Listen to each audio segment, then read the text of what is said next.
Apa kabar pemirsa? Semoga senantiasa dalam lindungan Allah Subhanahu wa taala dan juga diberikan kelancaran dan juga kesehatan dalam menjalankan ibadah puasa. Dan spesial menemani jelang buka puasa Anda, TV 9 hadir dengan programnya yang spesial yaitu Tabuh Maghrib. Dan kita akan membahas tema kita pada sore hari ini yaitu filantropi dan SDGs atau Sustainable Development Goals bersama dengan narasumber hebat kita. Langsung saja kita sapa Bapak Kiai Haji Muhammad Misbahus Salam MPD. Assalamualaikum Bapak. Pak Yai. Waalaikumsalam warahmatullahi wabarakatuh. Keadaannya sehat bagaimana Pak Yai hari ini? Alhamdulillah sehat walafiat. Salam semua kepada kru TV 9 dan para pemirsa TV 9. Iya, baik Pak Yai. Terkait dengan filantropi atau Sustainable Development Goals yang akan kita bahas, yang menjadi tema kita pada sore hari ini, bisa dijelaskan terlebih dahulu Pak Yai, apa itu filantropi? Baik. Assalamualaikum warahmatullahi wabarakatuh. Bismillahirrahmanirrahim. Alhamdulillahirabbil alamin wassalatu wassalamu ala asyrafil anbiya wal mursalin sayyidina Muhammadin wa ala alihi wa ashabihi ajma'in. Amma ba'du, Fadilatul Mukarramin, para pemirsa TV 9, khususnya di sini mungkin mengikuti pengurus Al-Aziznu PBNU, karena kami mewakili dari lembaga Amil Zakat, Infak dan Sedekah pengurus besar Nahdlatul Ulama. Filantropi ini adalah sebuah langkah pemikiran dan amaliyah kasih sayang kepada alam semesta, khususnya kepada umat manusia. Jadi gerakan filantropi ini sangat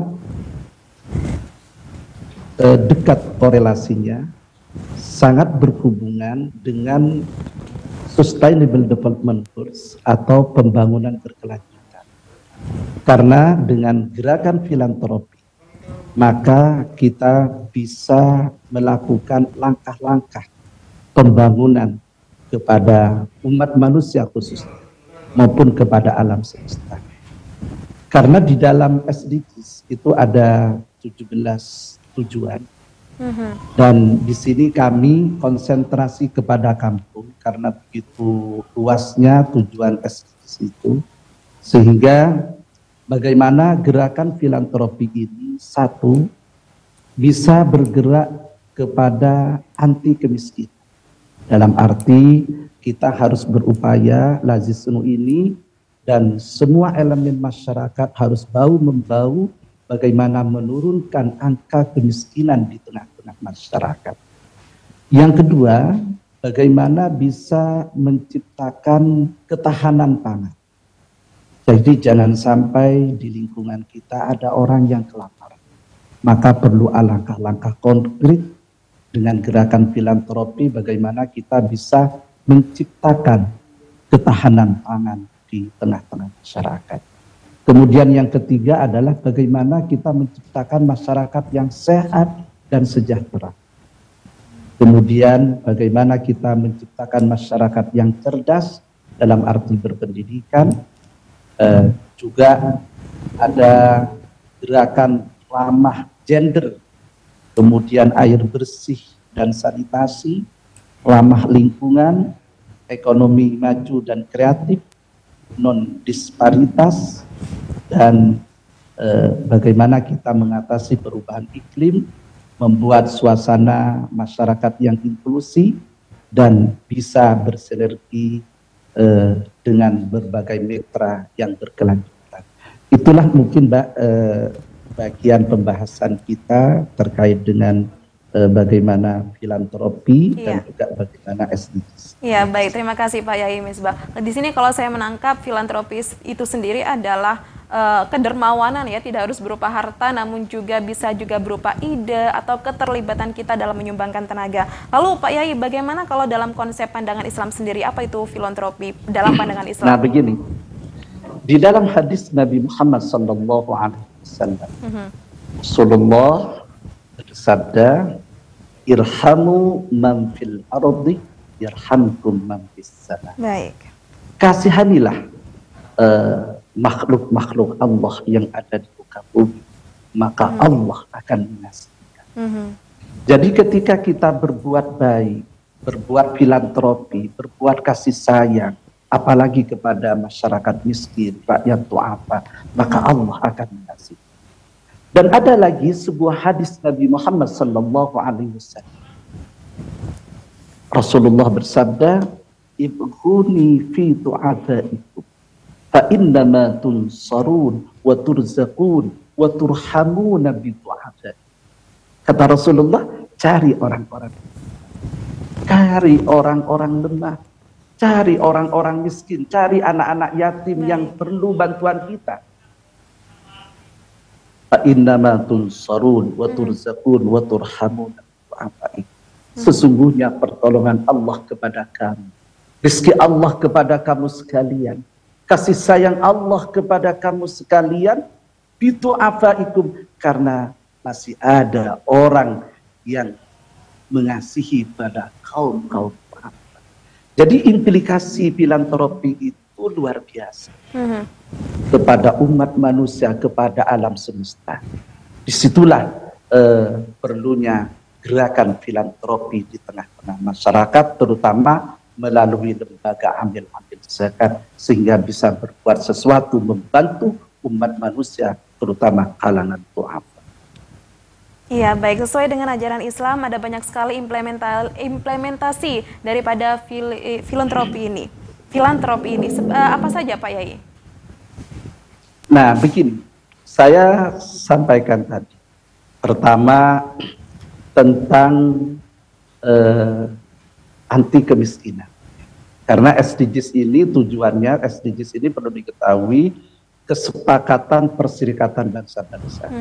Yang harus dilaksanakan oleh negara-negara, dan pemerintah wajib melaksanakan apa yang menjadi kesepakatan di dalam SDGs itu. Salah satunya adalah menurunkan angka kemiskinan. Nah, kami dari Lazisnu PBN sudah banyak berbuat. Misalnya ketika ada bencana, mereka kan masyarakatnya sudah dalam kategori mereka itu sudah miskin, tidak memiliki apa-apa. Yang tidak punya rumah, kita bangun rumah rutinah. Ya. Nah, terutama di tengah-tengah masyarakat, karena salah satu ciri dari masyarakat miskin itu adalah dari rumah. Nah, ketika rumah itu tidak layak huni, maka untuk mengentas kemiskinan kita harus membangun rumah yang tidak layak huni. Belum kepada pekerjaan-pekerjaan yang lain. Nah, kami di Lazisnu PBNU bergerak dengan berbagai elemen masyarakat. Kita misalnya ada gerakan rumah pangan lestari. Nah, gerakan rumah pangan lestari ini bagaimana tanah-tanah yang tidak produktif menjadi produktif.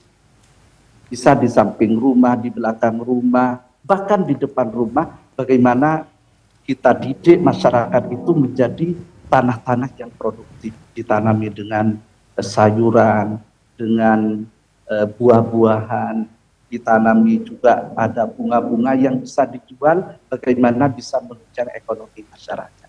Nah, ini langkah-langkah bagaimana mengentas kemiskinan yang ada di tengah masyarakat. Nah, kemudian ada juga langkah-langkah ketahanan pangan. Lazisnu PBNU bergerak dengan bagaimana menciptakan ketahanan pangan di tengah-tengah masyarakat. Misalnya kita membuat pupuk organik dan lain sebagainya.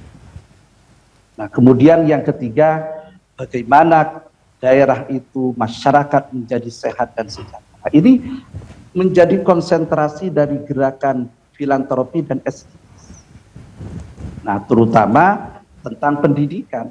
Sehingga Lazisnu PBNU itu banyak memberikan beasiswa kepada anak-anak NU khususnya maupun di luar NU yang mau melanjutkan pendidikan. Iya, baik, ini harus menjadi perhatian utama. Baik, betul sekali. Ya, Pak Yai. Jadi terkait dengan filantropi dalam pandangan Islam ini, irhamu ma fil ardi wa irhamukum ma fis sama. Sangat menjadi implementasi bagi Sangat menjadi implementasi sekali untuk keindahan Islam ya Pak Yai. Dan kita lanjutkan kembali perbincangan kita yang sempat terjeda dengan Kiai Haji Muhammad Misbahus Salam MPDI. Ya Pak Yai, kita tersambung kembali. Jadi Pak Yai, sebenarnya apa kaitannya filantropi dengan SDGs ini? Apakah SDGs ini tercipta dari filantropi atau sebaliknya? Seperti apa Pak Yai? Begini, SDGs ini merupakan sebuah kesepakatan di antara negara-negara di dunia yang disahkan oleh PBB dan harus dilaksanakan oleh seluruh negara yang ada di dunia, termasuk di Indonesia. Di situ ada 17 tujuan yang sudah saya sampaikan tadi. Nah, untuk mencapai dari 17 tujuan SDGs, maka perlu gerakan filantropi. Baik. Jadi sangat berhubungan, sangat erat korelasi antara filantropi dengan SDGs.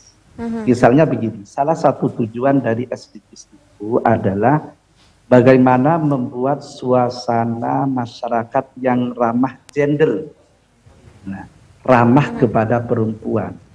Dalam arti bagaimana perempuan bisa berpartisipasi, baik itu dalam persoalan privat maupun persoalan publik. Bagaimana perempuan bisa berbisnis, bagaimana perempuan itu bisa di dunia pendidikan dan lain sebagainya. Nah, jadi perlu ada gerakan filantropi. Misalnya, kalau kami di Kampung SDGs ini, kami membuat majelis-majelis taklim yang rata-rata pesertanya adalah perempuan. Jadi di majelis-majelis taklim inilah bagaimana kita bisa mensosialisasikan tujuan-tujuan SDGs.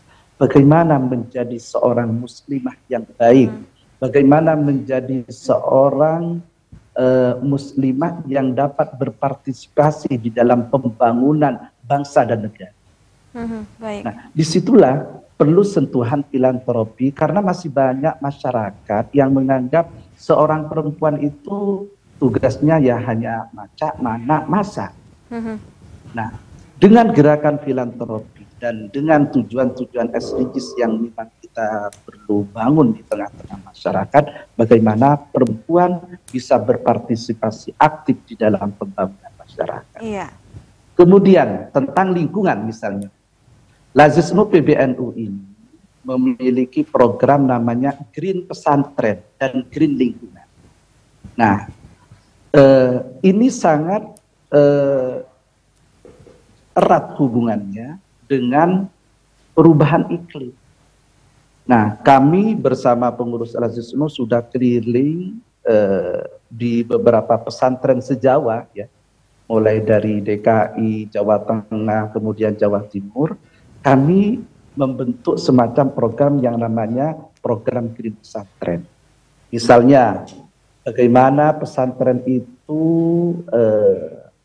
mengelola air, bagaimana pesantren itu mengelola sampah, bagaimana pesantren di situ ada green lingkungan, supaya ada oksigen segar dihirup oleh santri dan juga bisa memberikan kontribusi kepada masyarakat dengan penanaman pohon, pengelolaan sampah, memisahkan antara sampah organik dan non-organik. Bahkan ada sebuah pondok pesantren di Jember, namanya Pondok Pesantren Nurul Kornin. Nah, dengan pengelolaan sampahnya, itu bisa dengan menjual sampah plastik, ya, itu bisa memberikan beasiswa kepada santri-santrinya yang mau sekolah S1 dan S2. Nah, sehingga green lingkungan ini sangat sustainable, sangat ya perlu berkelanjutan, artinya sangat berhubungan dengan perubahan iklim di situ. Nah, ini penting kita sosialisasikan kepada masyarakat dengan gerakan filantropi, dengan gerakan kasih sayang. Mari kita ciptakan green lingkungan pesantren, green lingkungan masyarakat. Baik. Iya, baik Pak Yai, terima kasih. Jadi sebenarnya SDGs ini tercipta atau berangkat dari permasalahan kita dalam sehari-hari, kemudian terciptalah Sustainable Development Goals itu sendiri. Kemudian Pak Yai, bisa dijelaskan bagaimana peranan filantropi yang lebih spesifik lagi, mungkin tadi sudah jelaskan namun lebih dispesifikasi lagi dalam mencapai goals daripada SDGs ini sendiri. Seperti apa Pak Yai? Baik, misalnya begini, karena kami ini berangkat dari lembaga Amir Zakat. Jadi bagaimana uang zakat yang kami kelola itu diperuntukkan untuk gerakan ekonomi kreatif. Jadi kita itu bisa memberikan modal kepada masyarakat, kepada mustahik. Misalnya masyarakat ini sebenarnya mampu memasak. Nah, karena dia mampu memasak, kita bikinin warung. Oh, ternyata ada masyarakat yang memang ahli di bidang pembibitan. Jadi modal zakat itu bisa diperuntukkan untuk modal pembibitan, untuk modal warung. Oh, masyarakat ini pinter, memiliki keterampilan di bidang pembuatan tasbih, di bidang pembuatan ya bahan-bahan ekonomi yang terkait dengan ekonomi kreatif. Nah, mustahik itu bisa kita berikan modal agar mereka bisa memiliki usaha. Iya. Nah, ini bentuk konkret dan itu sangat berhubungan dengan SDGs karena itu bisa meningkatkan kesejahteraan masyarakat. Iya, baik, luar biasa. Itu dalam hal zakat ya Pak ya. Kemudian bisa dijelaskan atau dicontohkan lain dalam implementasi yang lain daripada SDGs ini sendiri. Baik, banyak sangat contoh, misalnya begini. Ada di dalam SDGs itu kami buat kampung non disparitas, istilahnya, dan juga ada kampung inklusi. Artinya bagaimana hak-hak masyarakat bisa terlaksana di tengah-tengah kehidupan. Nah, kita ketahui di tengah-tengah masyarakat masih banyak kaum difabel. Nah, kaum difabel ini, kalau gerakan filantropi dilakukan oleh berbagai elemen masyarakat, nah, orang-orang yang namanya difabel, mereka memiliki keterbatasan, mereka cacat dan lain sebagainya. Nah, ini perlu gerakan filantropi. Tanpa memiliki hati kasih sayang, sulit kita akan membantu kaum disabilitas, sulit kita akan membantu kaum difabel itu. Tapi filantropi yang ada di dalam jiwa kita, maka akan bergerak, kita akan membantu kaum disabilitas, orang-orang yang memiliki keterbatasan fisik dan lain sebagainya.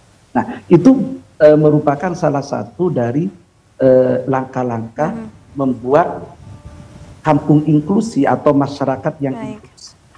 Nah, dan ini perlu disosialisasikan kepada masyarakat desa, kepada aparat desa dan lain sebagainya. Itu perlu namanya gerakan filantropi. Iya Pak ya, jadi ada banyak sekali peranan daripada filantropi ini, dan juga implementasinya juga banyak ya Pak ya, bisa kepada zakat dan juga menyentuh langsung kaum difabel. Dan Pak, bagaimana kalau kita tadi sudah membahas panjang lebar seputar apa itu filantropi dan juga apa itu Sustainable Development Goals.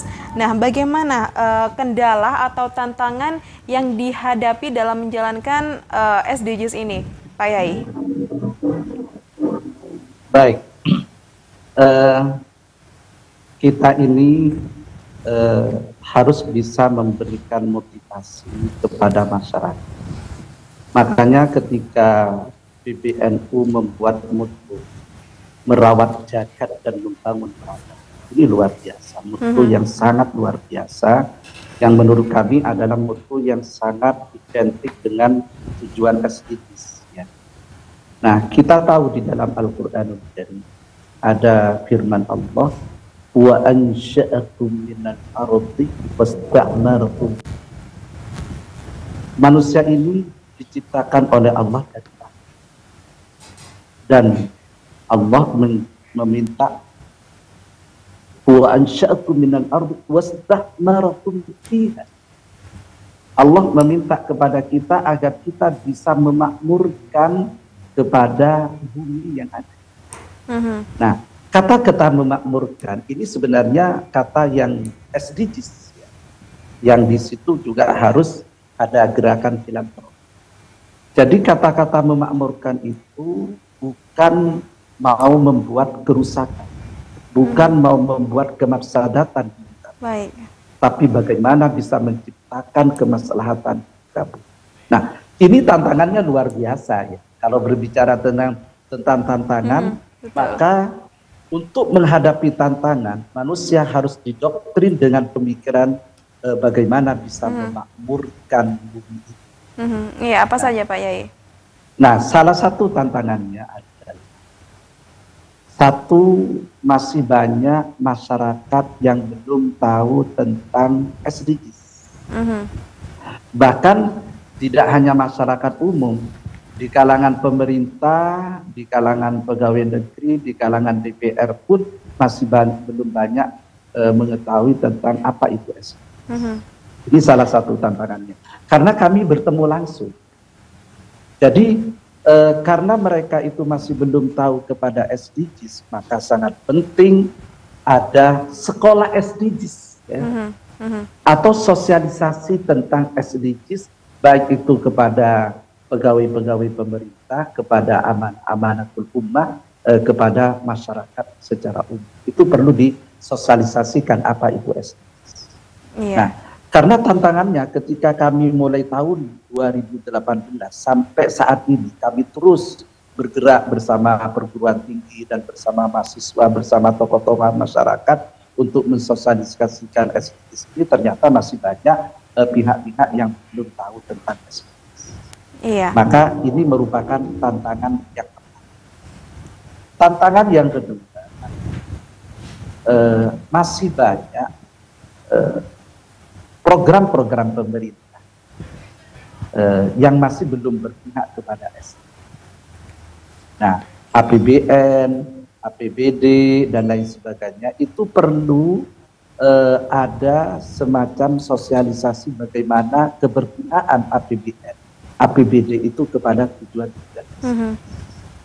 Nah, kemudian yang ketiga, tantangan kita itu adalah belum banyak infrastruktur dalam arti pihak-pihak yang mensosialisasikan SDGs ini di tengah-tengah masyarakat. Nah, ini perlu ada pihak pemerintah maupun NGO-NGO yang bergerak. Dan alhamdulillah PBNU selama ini masih konsisten terus mensosialisasikan tentang tujuan-tujuan SDGs ini, termasuk ada istilah zakat on SDGs. Makanya lazisno on SDGs di situ. Nah, ini Mbak tiga tantangan itu yang perlu kami sampaikan, dan tantangan ini harus kita jawab dengan cara bagaimana wa ansya'akum minal ardi istamarakum. Untuk menciptakan peradaban itu bagaimana bisa memakmurkan yang ada. Iya, baik Pak Yai. Dari ketiga tantangan itu, tantangan yang pertama tadi sebagaimana Pak Yai jelaskan bahwasanya banyak orang yang mungkin belum tahu dan juga belum melaksanakan SDGs ini. Apakah ada kemungkinan Pak Yai seseorang telah melakukan SDGs dengan baik namun tidak menyebutnya dengan SDGs karena mungkin penyebutan SDGs ini asing? Apa ada kemungkinan Pak Yai? Ya, tentunya ada. Sebagian, makanya saya itu tidak membuat desa SDGs, tidak. Karena luasnya tujuan-tujuan SDGs, tapi kampung. Namanya kampung SDGs, bagaimana tujuan-tujuan SDGs itu dapat terseleksi di kampung-kampung. Gitu. Baik, iya Pak Yai. Sehingga juga ada lah, kita tidak menafikan banyak gerakan-gerakan masyarakat yang sebenarnya sesuai dengan tujuan SDGs, cuma tidak dinamai SDGs. Nah, akan tetapi perlu kita, karena di situ ada variabel-variabel yang harus dilaksanakan dari tujuan-tujuan itu, maka perlu adanya sosialisasi SDGs, pemahaman SDGs di tengah-tengah masyarakat. Oke, jadi tidak menutup kemungkinan seseorang melakukan SDGs dengan baik, namun tetap saja harus disosialisasikan seperti itu ya Pak Yai. Untuk terkait dengan kendala dan juga cara mengatasi daripada tantangan yang dihadapi oleh SDGs ini, kita akan bahas di segmen selanjutnya. Iya, baik Pak Yai, kita lanjutkan perbincangan kita yang sempat terjeda. Mungkin Pak Yai, di sini kita akan membahas bagaimana SDGs tentunya menjadi salah satu hal yang ingin kita capai bersama, dan apa dampak keberhasilan yang dihasilkan dari filantropi dalam upaya mendukung SDGs ini Pak Yai? Baik. Kami itu bergerak dengan 3 langkah. Pertama, dengan harakah fikriyah, gerakan pemikiran. Nah, harakah fikriyah ini harus terus kita sosialisasikan bagaimana filantropi dan SDGs ini menjadi bahan diskusi, bahan pembahasan baik di kalangan kampus, akademisi, kalangan kiai maupun di kalangan masyarakat. Gerakan fikriyah ini harus terus kita dengungkan, harus kita kembangkan di mana-mana. Yang kedua adalah harakat tatbiqiyah atau gerakan implementasi program. Dari pemikiran, kemudian kita harus membuat program-program yang nyata di tengah-tengah masyarakat. Nah, sebenarnya mudah, Pak. Kami di sini memanfaatkan masjid. Nah, sehingga di setiap kampung itu kan mesti ada masjid. Bagaimana masjid itu menjadi baitullah? Bagaimana masjid itu menjadi baitul Quran wal ilmi?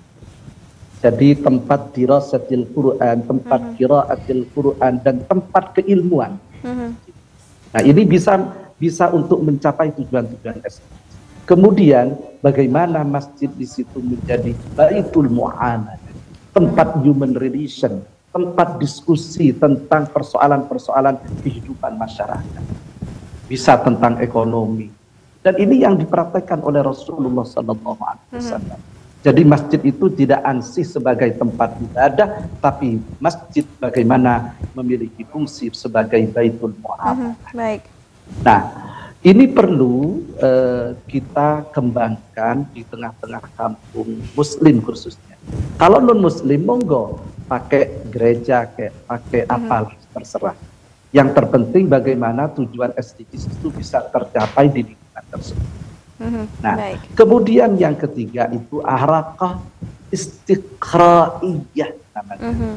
Jadi kami melakukan riset penelitian, sehingga kami banyak memfungsikan kalangan akademisi mulai dari S1, S2, S3 untuk melakukan penelitian tentang sejauh mana ketercapaian SDGs di sebuah kampung, di sebuah desa, dan lain sebagainya. Jadi riset atau istiqraiyah, penelitian yang dilakukan oleh akademisi itu sangat penting. Jadi dengan 3 gerakan ini maka kita bisa melihat sejauh mana gerakan filantropi masyarakat, sejauh mana tujuan SDGs bisa tercapai. Iya Pak Yai. Terima kasih Pak Yai, jawaban yang luar biasa. Kemudian bisa dicontohkan satu saja Pak Yai, dampak keberhasilan atau contoh keberhasilan dari SDGs itu yang itu berangkat dari filantropi Pak Yai. Nah, contohnya misalnya begini. Kita bisa mudah memantau jemaah masjid. Nah, yang tahu kondisi antar jemaah itu adalah warga setempat. Nah, misalnya begini, Mbak, sering kami hadapi dan sering kami jumpa. Ada seorang ibu janda. Dia puasa, ini yang membuat saya kadang-kadang menangis. Baik. Ibu ini tidak memiliki pekerjaan apa-apa. Nah, ternyata setelah diberitahu bahwa dia berpuasa karena memang sudah tidak ada yang bisa dimakan.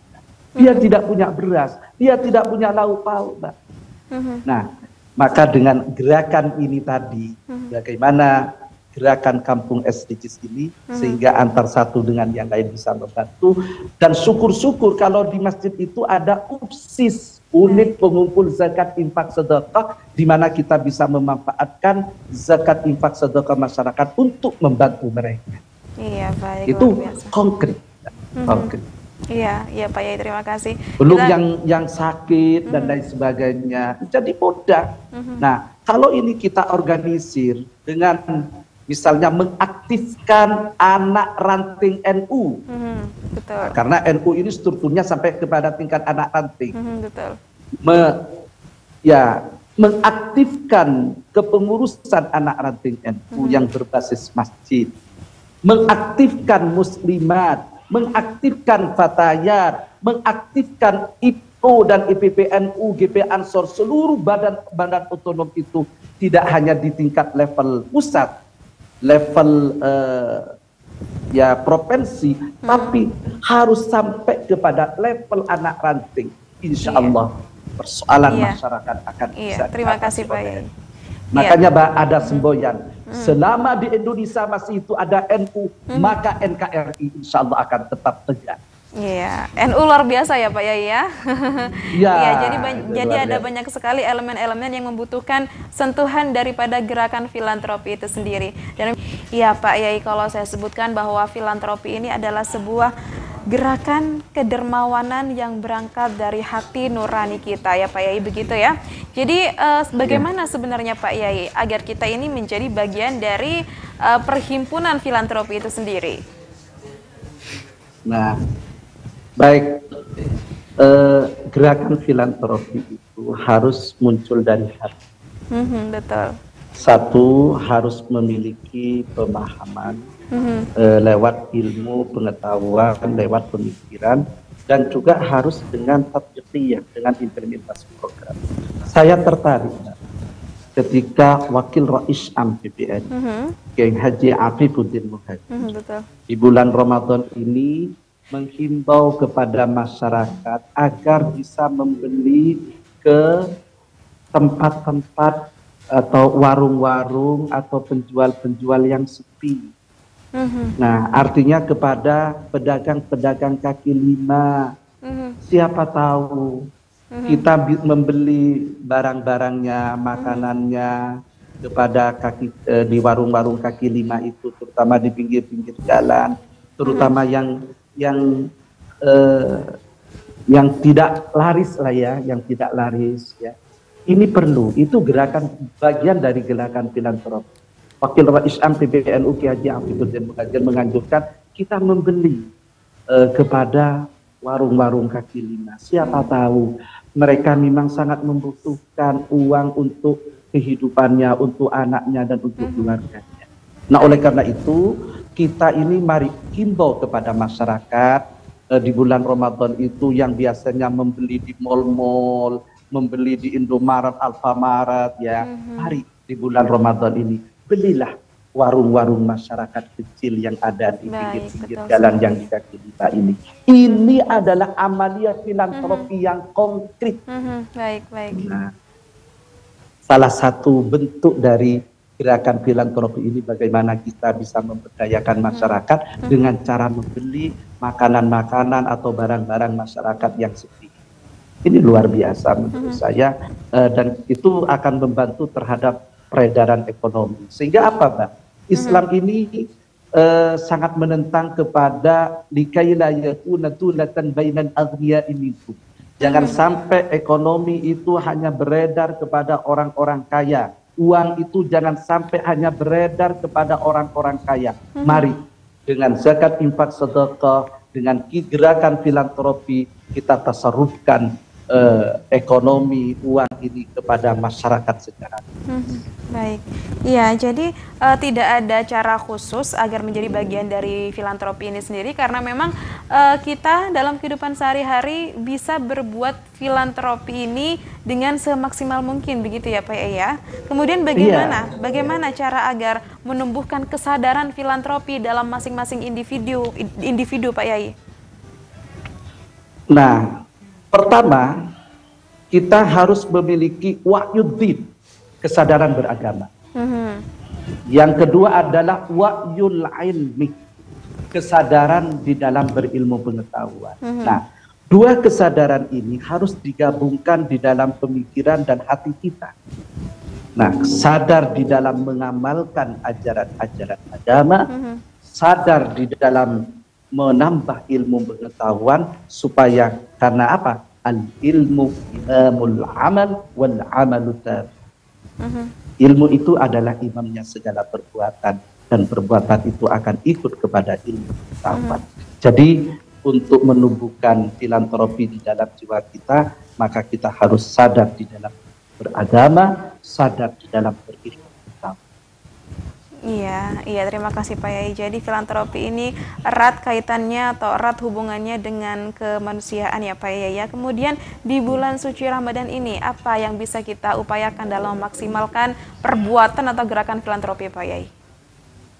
Nah, selain dari dua tadi, wa'yul ilmi dan wa'yuddin.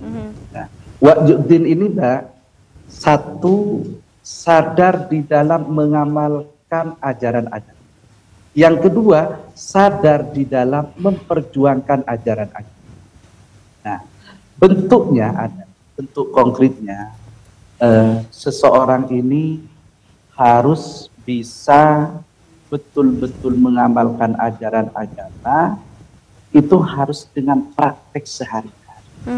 Baik.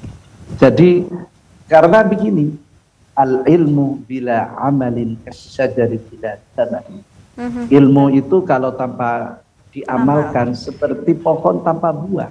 Jadi bagaimana pohon ini bisa berbuah? Tentunya tatbiq atau implementasi pengamalan dari ajaran-ajaran agama yang kita ketahui dalam kehidupan kita sehari-hari. Iya, baik, harus Pak kita Yai. praktekkan. Pak Yai, kita tadi sudah membahas apa itu filantropi dan juga SDGs Pak Yai. Kemudian apa harapan dan juga pesan dari Pak Yai Misbahus Salam kepada pemirsa yang sudah menyaksikan tayangan ini?